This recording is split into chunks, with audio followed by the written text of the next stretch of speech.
भूल भुलिया जंगल का रहस्य। घने जंगल का खौफ। घने जंगल के बीच एक जगह थी जिसे लोग भूल भुलिया जंगल कहते थे। कहा जाता था कि जो भी इसमें गया कभी वापस नहीं आया। यह जंगल इतना घना था कि दिन में भी अंधेरा रहता था और लोगों का कहना था कि यहाँ एक रहस्यमय शक्ति का वास है। एक नया चैलेंज। रवि, अर्जुन और मीरा तीन दोस्त थे जो हमेशा नई चीजें खोजने और रोमांचक सफर पर जाने के शौकीन थे।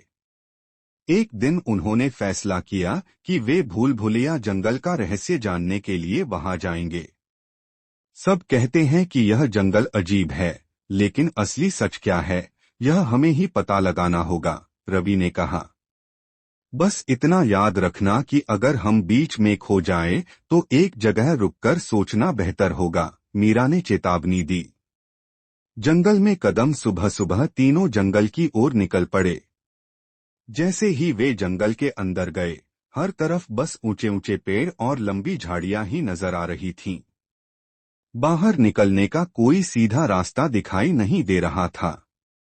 थोड़ी देर चलने के बाद उन्हें जंगल के बीच एक पुरानी हवेली जैसा खंडहर दिखा। इसकी दीवारें जर्जर हो चुकी थीं और अंदर घना अंधेरा था। यह जगह तो बहुत पुरानी लग रही है, अर्जुन बोला। जैसे ही वे अंदर जाने लगे, अचानक एक ठंडी हवा चली और दरवाजा अपने आप बंद हो गया। छिपा हुआ रहस्य। रवि ने टॉर्च जलाई तो दीवार पर एक चेतावनी लिखी दिखाई दी, अगर जिंदा रहना चाहते हो तो पीछे मत मुड़ना। यह किसने लिखा होगा, मीरा ने धीरे से कहा। अचानक उनके पीछे से धीमी धीमी आहट सुनाई देने लगी, जैसे कोई धीरे धीरे चल रहा हो। तीनों ने एक दूसरे की ओर देखा और बिना समय गवाए भागना शुरू कर दिया। लेकिन अब जंगल का रास्ता बदल चुका था।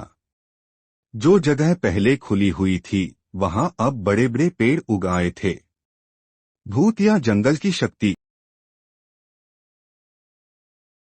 जब तीनों एक जगह रुककर सांस लेने लगे, तो उन्होंने देखा कि एक सफेद धुंध उनकी ओर बढ़ रही है।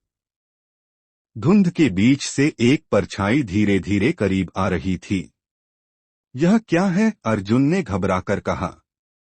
धुंध के अंदर से एक भयानक आकृति निकली, एक औरत जिसके कपड़े फटे हुए थे और आंखें अंधेरी थीं। यहां से चले जाओ, जंगल तुम्हें जिंदा नहीं छोड़ेगा, उसने डरावनी आवाज में कहा। तीनों ने बिना सोचे पीछे मुड़कर भागना शुरू कर दिया। लेकिन जैसे ही वे भागे, उनके आसपास का रास्ता और भी उलझने लगा। बचने का आखिरी रास्ता। मीरा को अचानक याद आया कि उसने एक किताब में पढ़ा था कि भूल भुलिया जंगल से सिर्फ एक ही तरीके से निकला जा सकता है, अगर तुम बिना किसी डर के एक ही रास्ते पर चलते जाओ, बिना पीछे देखे। जितना डरोगे उतना जंगल तुम्हें अंदर खींच लेगा, मीरा चिल्लाई। तीनों ने एक दूसरे का हाथ पकड़ लिया और बिना रुके एक ही रास्ते पर भागते चले गए। पीछे से आवाजें आ रही थीं, जैसे कोई उन्हें बुला रहा हो, लेकिन उन्होंने पीछे मुड़कर नहीं देखा। कुछ ही देर बाद वे जंगल से बाहर निकल आए। पीछे मुड़कर देखा तो जंगल वैसे का वैसा था, लेकिन अब वहां एक अजीब सी शांति थी। यह क्या था? जंगल सच में जिंदा है क्या? रवि ने कहा। शायद यह जंगल सिर्फ उन लोगों को अंदर फंसा लेता है जो डर जाते हैं, मीरा बोली। उसके बाद किसी ने भी भूल भुलिया जंगल जाने की हिम्मत नहीं की। लेकिन आज भी लोग कहते हैं कि जो भी वहां गया फिर कभी वापस नहीं आया। ऐसी ही और रोमांचक वीडियो देखने के लिए हमारे चैनल को सब्सक्राइब करें।